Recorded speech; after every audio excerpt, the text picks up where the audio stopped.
Jusqu'à 23h, l'after est là avec Daniel Riolo, avec François Manardo et avec Simone Rovera. Monsieur Rovera avec la Super Coupe d'Italie. Et tu surprise quand même. Tu voulais nous parler de la Juve. Tu as d'ailleurs un avis tranché sur la question de la Juve. Jingle Simone. Il y a Alexis Sanchez. Chapeau 4. Il est à Arsenal. Il n'est pas au Real Madrid, monsieur. De plus en plus rousse cette petite barbe, Simone. Oui, c'est le soleil. La soleil de la Bretagne, j'imagine. Le soleil te rend roux.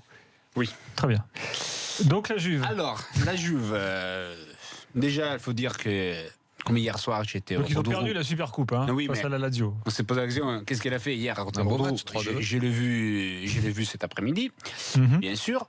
C'était sûrement un beau match pour beaucoup des supporters en Italie, sauf les supporters de la Juve. Ça, il faut le dire. Je pense que ça fait beaucoup de plaisir de voir encore une fois la Juve chuter après tout ce qu'elle a gagné dans ces dernières saisons. Mais attention, parce que c'est la 3e finale sur 4. Sur les 4 dernières finales, elle a perdu 3 la Juve. La Supercoupe en décembre, la Ligue des Champions bien sûr, la Supercoupe maintenant. Elle a gagné seulement la finale des Coupes d'Italie qui était face à la Lazio et que pour ça la Lazio a joué la Supercoupe hier parce qu'elle était finaliste en Coupe d'Italie. Donc en Italie, c'est la finaliste de la Coupe d'Italie. Et la Juve avait gagné 2-0 avec les buts de Bonucci et Dani Alves. Ça peut être un hasard, mais les deux joueurs ne sont plus là aujourd'hui. Et ce que manque à la Juve, c'est pas seulement les défenseurs, c'est aussi peut-être les personnages, les charismes de certains joueurs. Aujourd'hui, on a vu une Juve hier, on a vu une Juve qui s'est fait vraiment, je ne dis pas bousculer, mais s'est fait, a été tombé dans le piège de la Lazio, d'un Simone Inzaghi très attentif, qui a joué avec un milieu avec plusieurs joueurs pour aller contre les Pjanic, Khedira, qui ne sont pas au top de leur forme. Ils ne sont pas capables de gérer face à un milieu à 5, voire à 6, comme était celui de la Lazio. Donc on a vu un Juventus vraiment qui a été dépassé sur tous les niveaux.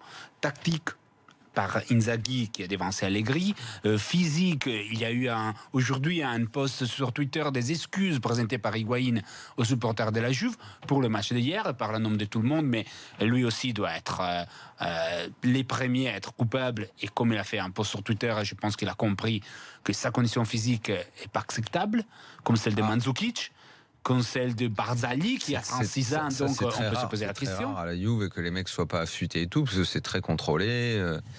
C'est le début de saison, peut-être qu'ils se sont rendus compte, et ça, je vous dis que dans les têtes des joueurs... C'est dimanche, ça commence quand même. Oui, mais ça fait encore mal. Dans mon avis tranché, c'est que la Juve est restée à Cardiff.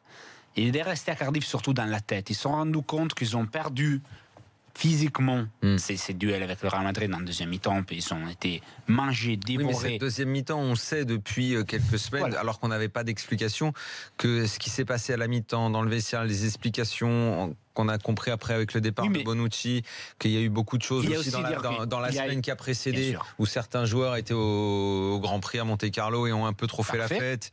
Il y a des explications à ça.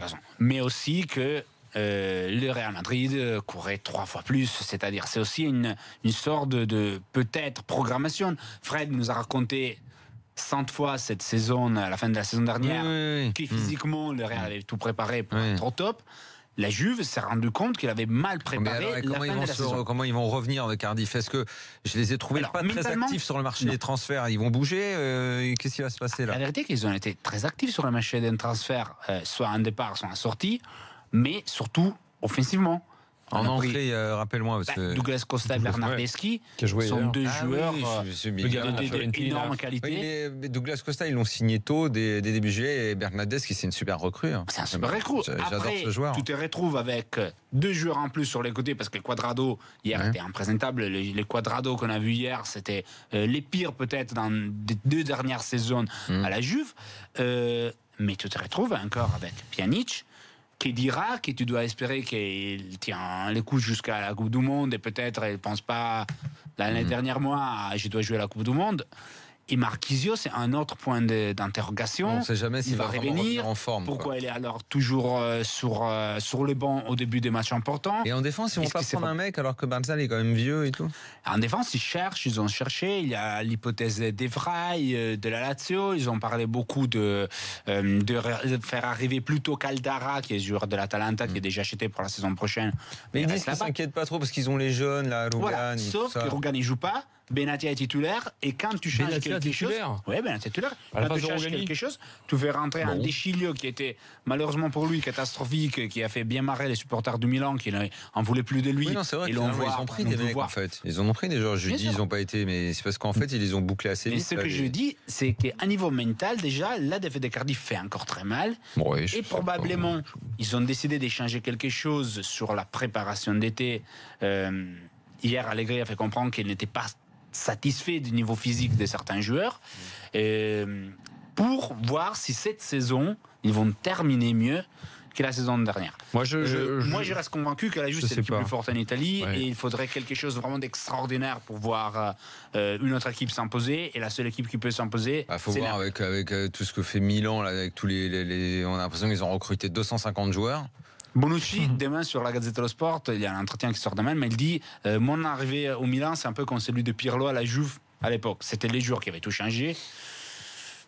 Avant de se mettre, tu crois pas, toi, tout ce qu'a fait Milan là, moi aussi je suis très je crois perplexe, que Milan partait de très très loin à niveau des qualités de certains joueurs. Si tu regardes les attaquants qu'il avait, il avait fait un parcours extraordinaire en première partie de saison. On a vu comment ça s'est terminé derrière.